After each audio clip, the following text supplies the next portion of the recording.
Good morning लोगोफोर, दायो फुंनि 5:30 जादों। जोङो फुङावनो सिखारबाय दिनैहाय आंनि हासबेन्ड ओमफ्राय आंबो सानैबो फुङावनो सिखारबाय।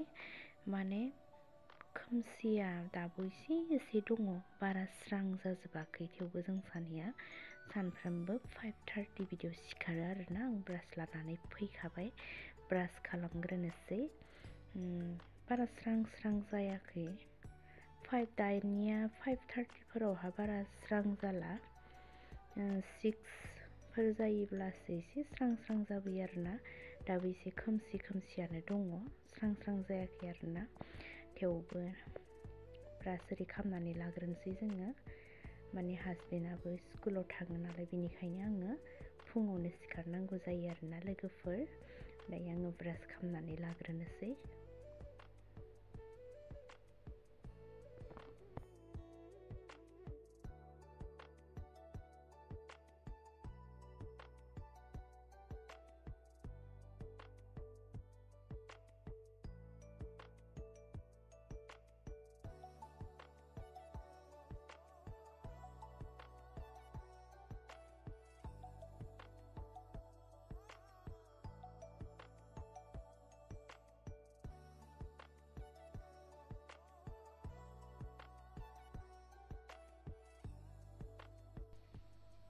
बिदिब्ला लोगोफोर, नोंथांमोना आंनि भिडिअखौ जोबजासिम नायलांबायल' थादो।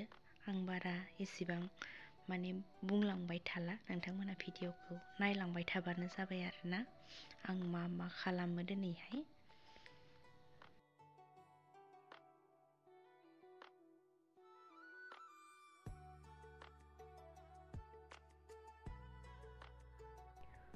फुङावहाय सिखारखांनायनि उनाव बिसना साफा खालामनाय, न' सिबनाय, बेफोरथ' हिन्जावफोरनि खामानिखा नालाय। ओमफ्राय आङो फुङाव सिखारखांनायनि उनाव ब्रास खालामखांनायनि उनावहा आं न'फोरखौ सिबनानै लाग्रोखायो आरोना। सिगांनि ब्लगफोरावबो नोंथांमोना नुबाय जानांगौ। सिगांनि ब्लगफोरावबो होखादों आङो न' सिबनाय, न' साफा खालामनाय, बिसना जाबनाय, बेफोरबायदिखौ। बेबायदिनो दिनैबो आङो न' सिबनानै लाग्रोनोसै। ओमफ्राय कम्बलफोरखौ आङो जाबनानै लाग्रोबाय आरोना। ओमफ्राय बेनि उनाव लासैनो आङो न'फोरखौ आङो सिबनानै लाग्रोजोब्बाय आरोना लोगोफोर।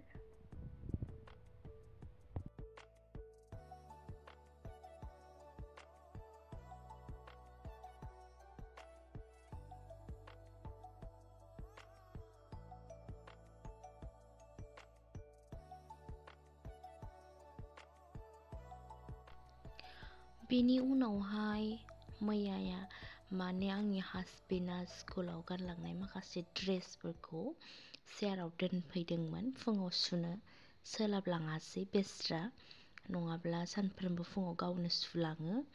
माने आंहा दासान्दि देहानि प्रब्लेम नालाय, बेनिखायनो गावनो सुलाङो नालाय। ओमफ्राय दिनै टाइमा हास्लाबाखिसै, बेनि थाखायनो आङो सुनो होननानै दंखलथिं लाबोबाय आरोना। ड्रेसफोरखौ सुनानै होनोसै। सान्दुङाबो ओरैबायदि गोसा जाबोबाय फुंनिफ्रायनो, सान्दुं थानायावनो सुनानै होखानोसै आरोना लोगोफोर।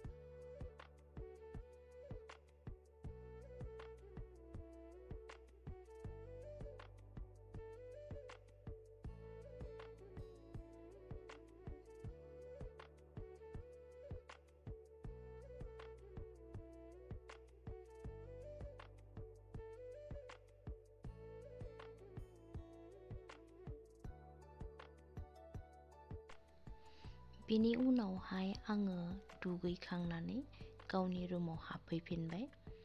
बेनि उनाव देलायनानै लाग्रोनोसै।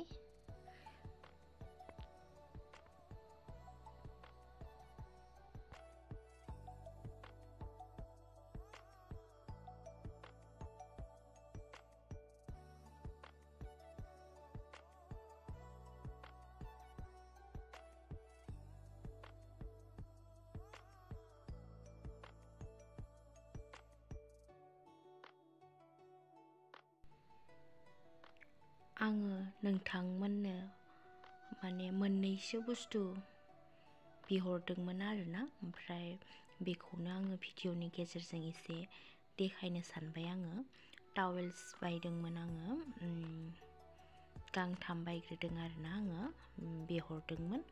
बेनि उनाव ओमफ्राय आरो आङो नैबे जाबाय कुर्ति पेन्टबो दङ आरोना, ओमफ्राय बेखौ आं फ्लिपकार्टआव अर्डार खालामदोंमोन। ओरैनोथ' आङो मेन्ट्रायाव बांसिन अनलाइन खालामोमोन, ओमफ्राय आं फ्लिपकार्टआव खालामदों आरोना। ओमफ्राय नैबेफोर जाबाय टावेल। आङो बेफोरखौ बिहरनाया एसे गोबावानो जाबाय, ओमफ्राय सुखांनानै आं जाबनानै दोनलायलायबाय आरोना, ओमफ्राय भिडिअखौ आं लानो हायाखैमोन। ओमफ्राय टावेल्सफ्रा ओरैबायदि मोजां, माने गुरै मोजां गोजा आरोना। आं गांथाम बिहरदोंमोन आरो नैबे गांसेया पिंक कालारनि बेबो गुरै मोजाङानो, एखे गासैबो कालारखौल' बेलेग बेलेग बिहरदों आङो। गुवार गुवार आरोना, बारा इसेबां फिसा नङा आरो, गुवार गोलाव मोजां आरोना।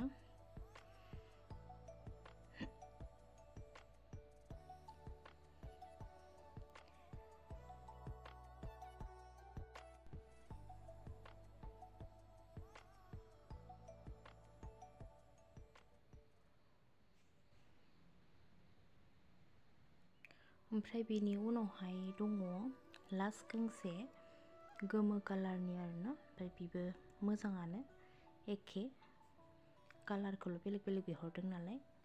मोजां आरो बेबो गुरै मोजां, गुवार गुवार लानो मोजां आरोना, मोजां मोनदों। बारा दामनि नङा, 200 लादों आरोना गांसेयावहा। 600नि गांथाम बिहरदोंमोन आङो। मोजां, बहुद मोजां, गुरै।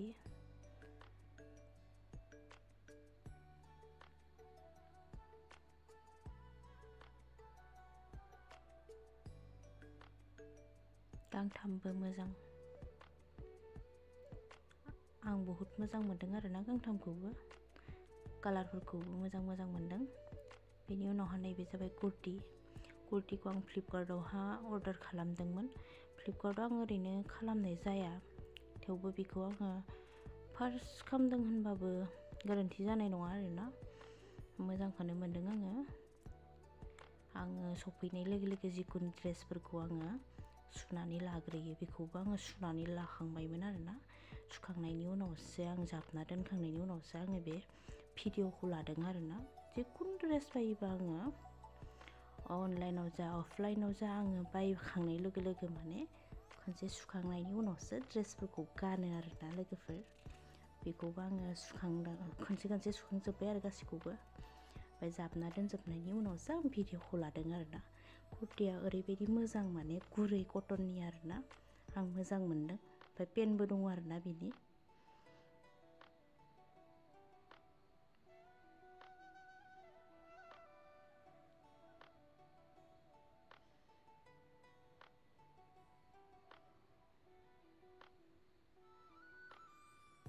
पेन्टबो मोनदों बेजों।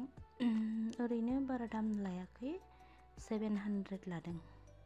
आं बारा दामनि अर्डार खालामखाया, आंनि ड्रेसफोरा 700, 600 बिदिनि कुर्ति गानो आरोना आङो। ओमफ्राय आं दायो बेफोरखौ दसे उनावहा बेगाव सोनानै लाजोबगोन, नोंथांमोना नायलांबाय थाबानो जाबाय। ओमफ्राय दायो नै बेलासि जाखांनायनि उनाव आङो जिफोरखौ बिसिनायाव बिदि दोनजोब्बाय आरोना। ओमफ्राय दिनैहाय जोंहा आंनि बिजावजालि आब'नि फिसाजोनि जारौनि बार्थडे दङ आरोना। ओरैनो गावनि लोगोफोरखौ लेंहरनानै फिसा ओरैनो माने केक हानानै दोननो नागिरदों आरोना। गावनि फिसा फिसा लोगोफोरखौ लेंहरदों, नै जि केक हानायखौ माने नेगासिनो दङ आरोना बिसोरो, माब्ला हागोन होननानै, उन्दै उन्दै गथ'फोर। ओमफ्राय बाजै जानाय सानै साथाम दङ, बिसोरखौबो लेंहरदोंमोन आरोना।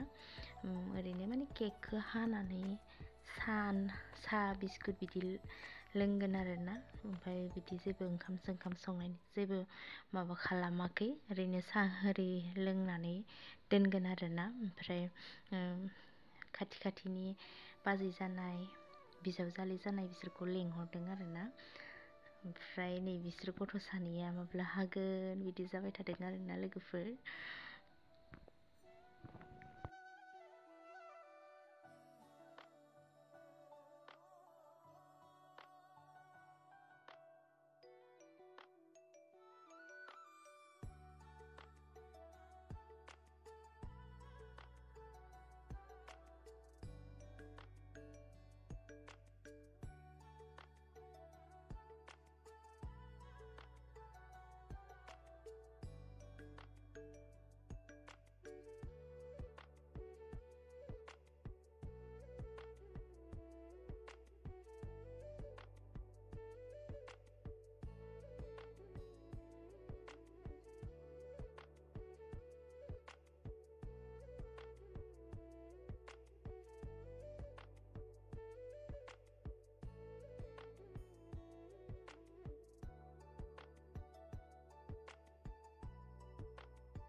दायो आङो लोगोफोर टावेल्सफोरखौ आङो नैबे बेगावहा सोनानै लाखाजोबनोसै आरोना लोगोफोर। ओमफ्राय आंहा मा होनो हस्पिटालाव थांनायनिबो सम सफैखाबाय नालाय बेनिखायनो आं सोनानै लाखानोसै आरोना जिखिनि बायदों। ओमफ्राय माखासे गोबां बुस्थु बायनो दंबावो बेखौ जोङो दिकेजुलियावहा लानोसै आरोना टाउनाव बायनोसै।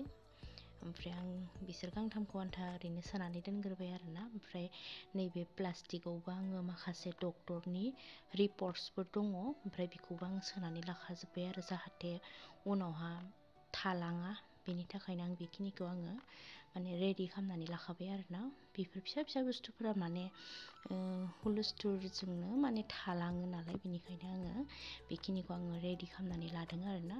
रिपर्टसफोरा थालांब्ला एसे प्रब्लेम जायो नालाय उनाव बेनिखायनो आङो सोनानै लाखाजोब्बाय आरोना माखासे डक्टरनि रिपर्टसफोरखौ।